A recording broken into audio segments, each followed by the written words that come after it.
era mu malwaliro gaffe tumaze okufunayo abantu 8 omuli abasirikale n'abasawo n'abakozi abalala abatali basawo abeetaba mu mpeereza etali nnungi gye tugezaako kati okubuulirizaako.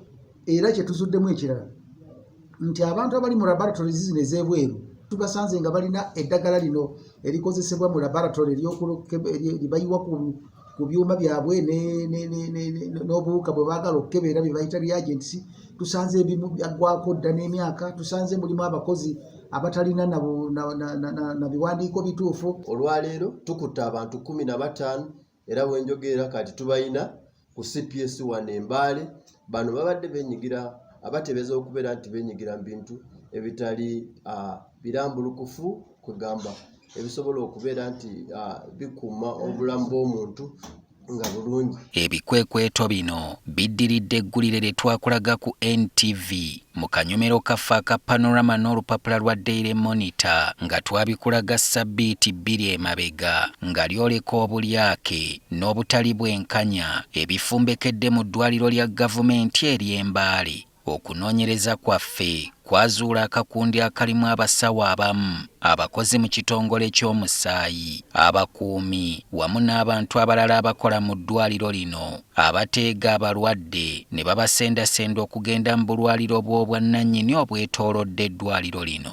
Many of those clinics nearby, one, they're either for the nurses themselves and doctors, or the doctors work as brokers. The workers brokers where they get a commission, which is very unfortunate. Nga tusimaasima ensonga eno twazuula omuvubuka ono eyafuna akabenje ka bodaboda mu disitulikiti y'e Bulambuli. Bwe baamuleeta mu ddwaliro ly'e Mbale yamala ennaku wazindaba 4 nga tewali musawo ajja yadde okumugambako nti gundi nga walabye. Akakodyo kano twakibuuka nti abasawo bakakozesa nnyo olwo nga wayise ennaku ng'omulwadde aziringitana n'obulumi, omuntu eyeefuula omuzira kisaamutuukirira n'amuwa amagezi agende mu kalwaliro ak'obwannannyini. So someone picked me then took me to Koma Hospital, that is Health for Life, is where I was worked from. So that they told me that doctors who works on bones, they are not around.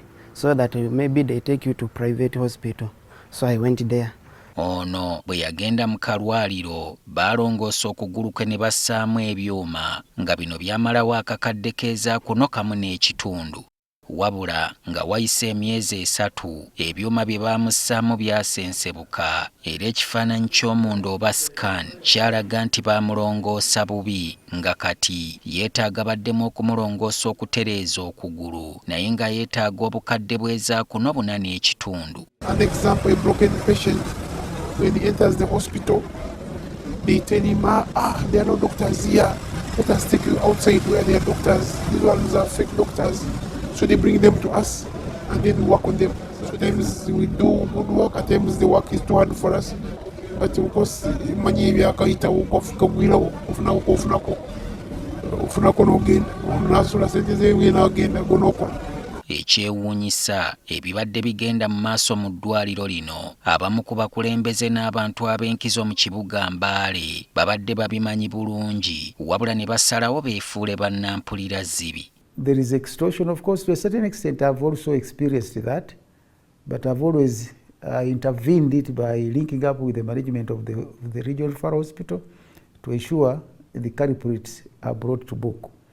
However, the other weakness we have from the patients is that if they asked money, to them they go to look for money instead of informing us people who are charged with ensuring that we curtail that behavior.